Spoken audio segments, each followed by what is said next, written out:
Good afternoon, dear students. You all are watching Pradhan Mantri eVidya channel number 10 and our YouTube channel NCRT Official. And I am Kusum Prasad. So, dear students, you all are welcome in today's session of Teaching Learning Intervention for Inclusive Classrooms. And in today's session, we are going to learn English for class 10. And the topic is the stories about flying part 2, Black Aeroplane. It's from chapter 3. And to teach this subject, our expert is Mr. Sharaf Dutt Anand. Welcome, sir. Thank you so much. Namaskar. Sir is Assistant Professor, Special Education, Manav Rachna University. And to interpret this session, our sign language interpreter is Tuti Kumari. Welcome, ma'am. So, dear students and learners, if you have any questions, any queries, any suggestions, you can send your feedback to our phone numbers, that is 8800440559. You can also see on the screen of your TV channels. And you can also send your feedbacks on our email. Our email ID is dth.class10@ciet.nic.in. And you can also send your feedbacks on our YouTube channel, that is NCRT Official. You can send your feedback on our chat box and you can drop your messages here also. So, let's start our today's session and we move to our guest, Mr. Sharaf Dutt. So, once again, welcome, sir. So, my very first question is, as a special educator, how will you explain today's chapter, Black Aeroplane, to our visually impaired children? Yes, ma'am. See, as the word suggests, the black aeroplane. So what we can do is that, as we can see in the PPT, there is a sound. When we play the sound, so after the sound, what we can do is we can ask the students to recognize the sound. Okay. By their imagination, they will recognize the sound. And this will be the method through which we can teach them. Okay, sir. How as a special educator teacher can help a child with disabilities to understand the meaning of this chapter, the Black Aeroplane? Yes, ma'am, because this chapter actually deals with the concept of imagination. So that the writer tries to tell us that how a child imagines a situation wherein he's placed in a traumatic situation, and how the child as a pilot gets out of that situation.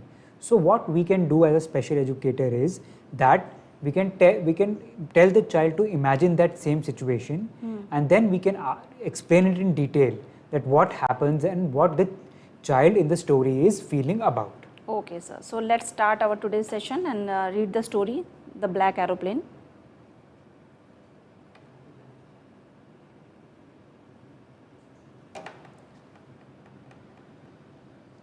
Yes, ma'am. So the writer of this story is Frederick Fawcett. The lesson talks about how fantasizing allows one's judgment to be biased. So what happens is that in this story, the writer is talking about how a small child is fantasizing, or he's imagining himself to be in a place of a pilot. And when he's in the place of a pilot, he faces a very traumatic situation where the child is trapped in a sandstorm and the plane is stuck. So how a child gets out of that sandstorm, the chapter is talking about that. And as I explained in the beginning also, it deals with imagination. So how the child imagines that another plane comes and the plane drags him out of that situation, the writer is talking about that in this chapter. Okay, sir. Moving on. So the story in the first part, it is a psychological insight, meaning that the character is fictional. All the characters are fictional, and the imagination that a child has, that of a pilot, a plane, everything is fictional. So when we talk about black aeroplane, there is nothing such a concept as a black aeroplane. It is all fiction. It is all made up by the imagination of a child. So what the writer is trying to tell us is that a child has made up everything in his mind. That there is an airport called the Dakota Airport. There is a plane which is called the Black Aeroplane, and he himself is the pilot of another plane. So everything is a psychological insight, and it deals with how the child is imagining and how he's coming out of those situations. So as I depicted also that in the chapter, the airport's name is Dakota. So what the child is saying is that the plane is parked at the Dakota airport, and he says the stars were shining and there was not a trace of clouds. So at that time, the cloud was a very perfect condition for flying. It was clear, and it was perhaps the best condition to fly a plane in England, as the story is based in England. Then the pilot was extremely happy. The pilot in this condition is the child. So the pilot is extremely happy. So around 1:30 a.m. in the morning, the flight was to take off, and they got a call from the Paris air control room, as the flight was supposed to land in Paris. Now the control room instructed him that around 12 they should start the flight. And after that, the pilot, that is the child, he checked the map and he checked the route. And after checking the route, he had his breakfast, he talked to his loved ones, and then he started to prepare himself for the flight. Okay, sir.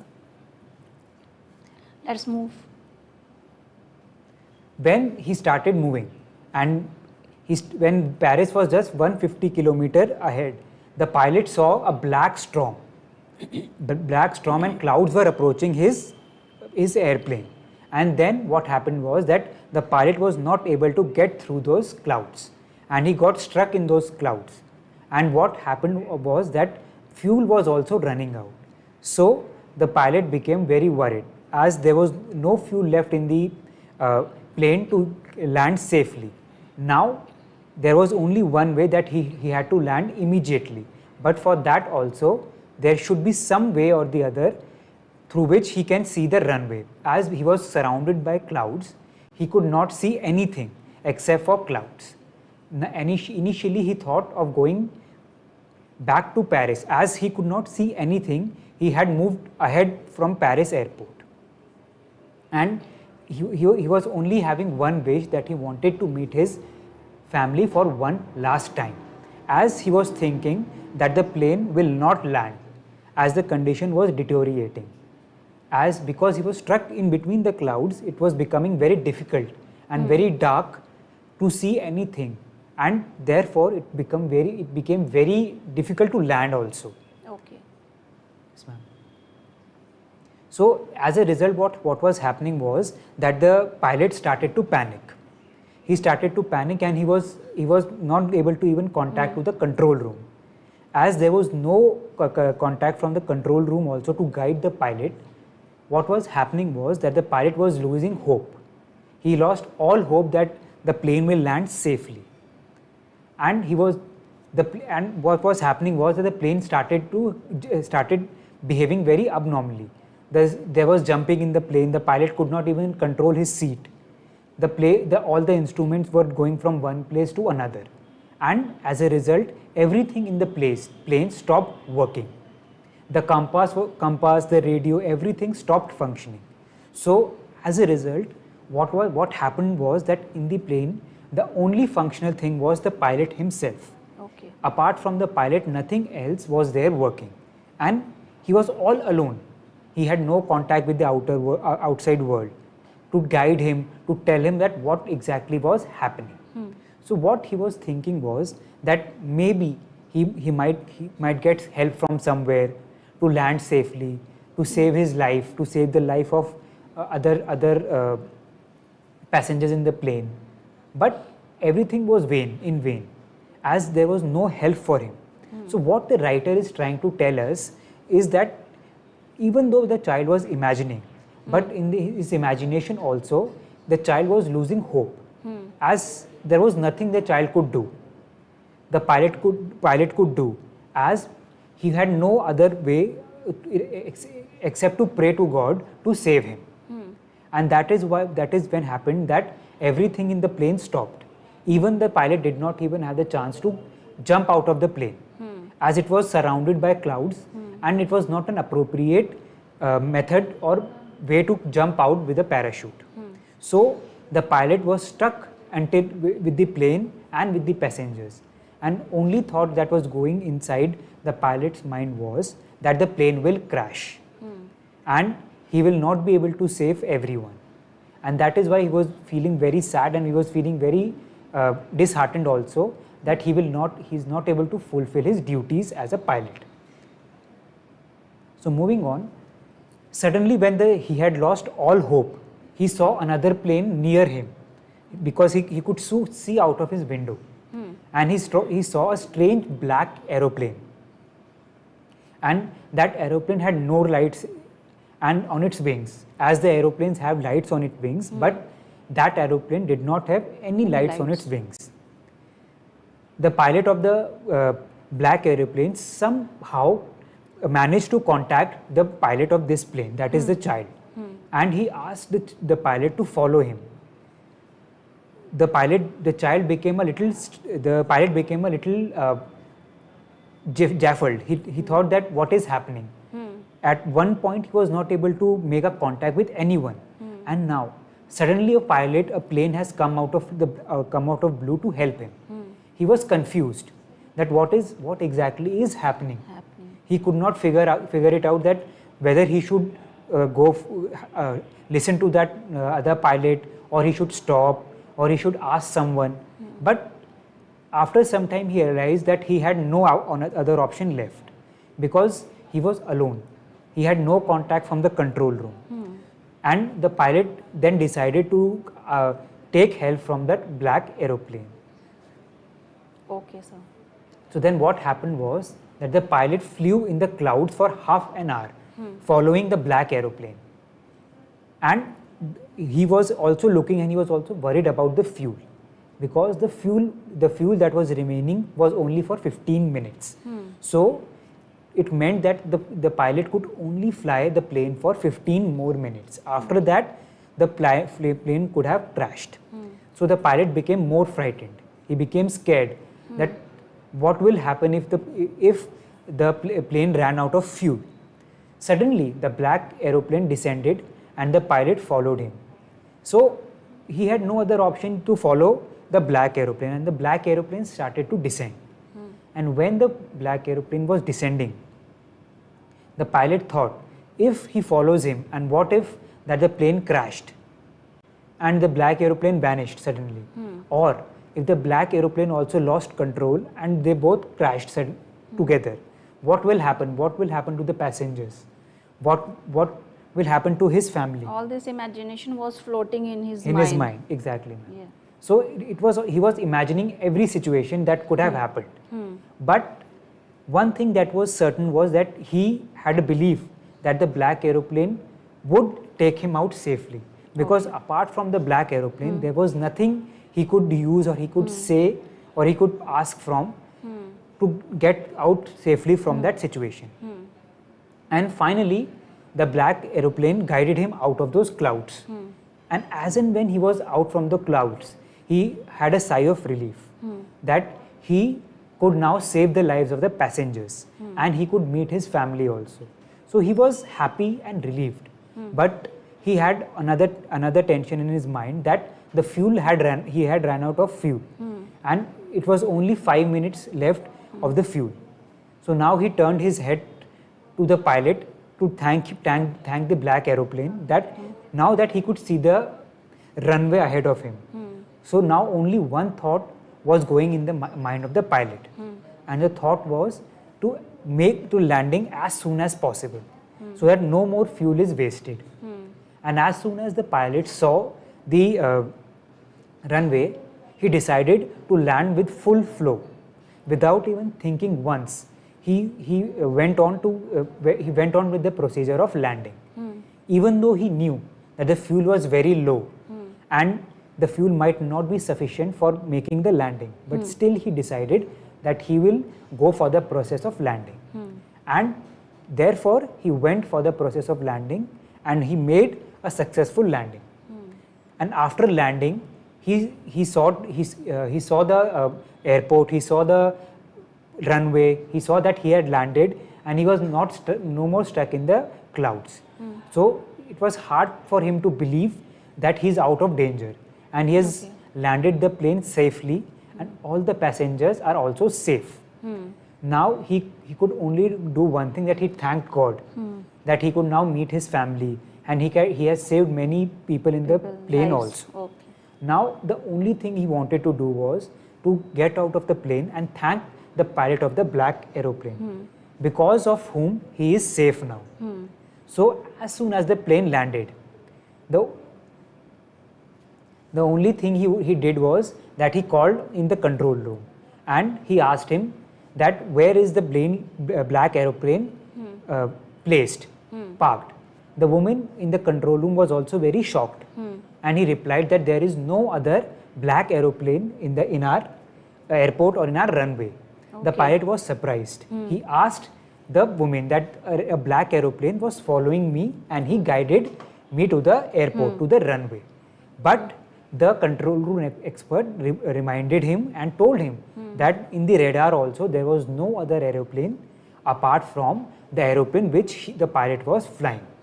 Very strange, that there was nobody except the pilot. Yeah. So the pilot was wondering that what had happened, that how were the things happening, what was happening with him, and where is the black aeroplane which he saw, which helped him to land. And suddenly, he landed without the help of a compass. He landed without the help of the radio.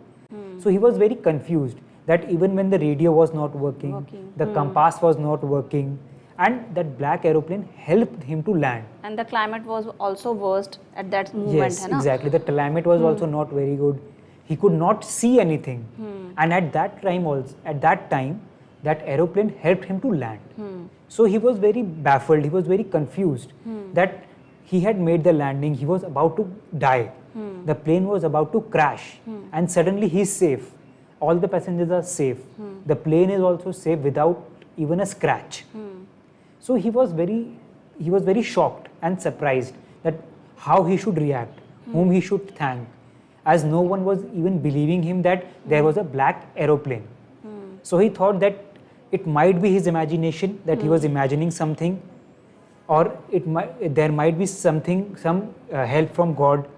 He was confused that what should he call this phenomenon as, because no one was believing it, or the pilot, because they were thinking that there is no proof of that black aeroplane. So the pilot himself, because he had seen the black aeroplane, he knew that there was something. Even though anyone was not believing him, he believed himself that yes, there was something, there was a plane that helped him to land, helped him to save so many lives. So that is where the writer who is talking about imagination, the power of imagination, he's saying that at that time of trauma, at that time of difficult situation, the pilot, he imagined that someone is there to help him. He was praying to God to somehow help him to get out of this situation. And so he imagined very positively, and he was very positive in his imagination also. Yes. And the story is with a happy ending. So one question clicked in my mind: have you imagined anything that fulfilled? We want to know. See, ma'am, there are many things that we imagine in our daily lives when we are trying to explain these things to students, because imagination is a very abstract concept. And when we have to explain the concept of imagination to students, and especially to students with special needs. What we can do is we can give them real life examples. For example, as now there is a trend of online shopping. Yes. What we can say is that when we see a photo of anything on our apps, we assume that yes, this thing will be very good. But when that things comes in reality, it is a change. It's we different. see it is different. So that is imagination. That is how we can teach a child with special needs what the difference between imagination and the difference between reality. Okay, sir.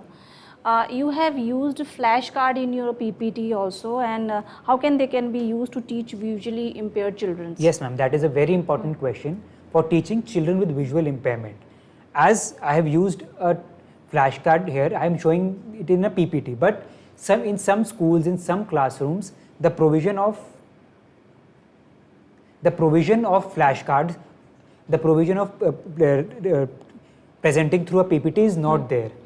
Some schools, some classrooms do not have a PPT there. They do not have the instruments there. So what we can do is that we can teach through a PPT, through a flashcard. And for teaching the students with visual impairment, we can use tactile methods.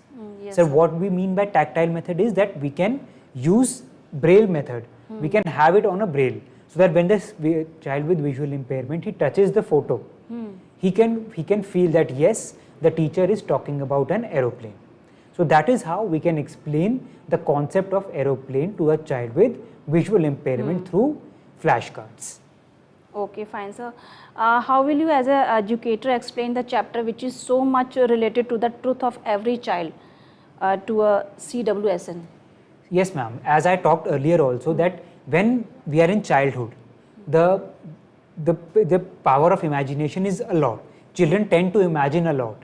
So when we are teaching a child with special needs about imagination, we have to clear the things that what imagination is and what reality is. So for example, we can tell the child some situations, real life situations, that this is reality and this is imagination. That some things we can only imagine, they will not turn into reality. As a child will grow, as a child we will tell him through our experiences, the teacher will share his or her experiences, the child will share his or her experiences, the learning will become fruitful and the child will be able to differentiate between reality and imagination. As we can see in your flashcard, you have used real life pictures, Yes. real life images. It is a right is it a right approach to teach our student SWSN? Yes, ma'am. See, when we are teaching children with special needs, the main aspect that we are dealing with is mainstreaming. So mainstreaming means that we want to teach children with special needs to study and to learn with other children. By other children, I mean children of a same age group. Yeah. So when we are talking about children of same age group, then we need to make that child with special needs understand what things look like. We are teaching a child through flashcard with animations, but the child will not know that how that thing looks in real life.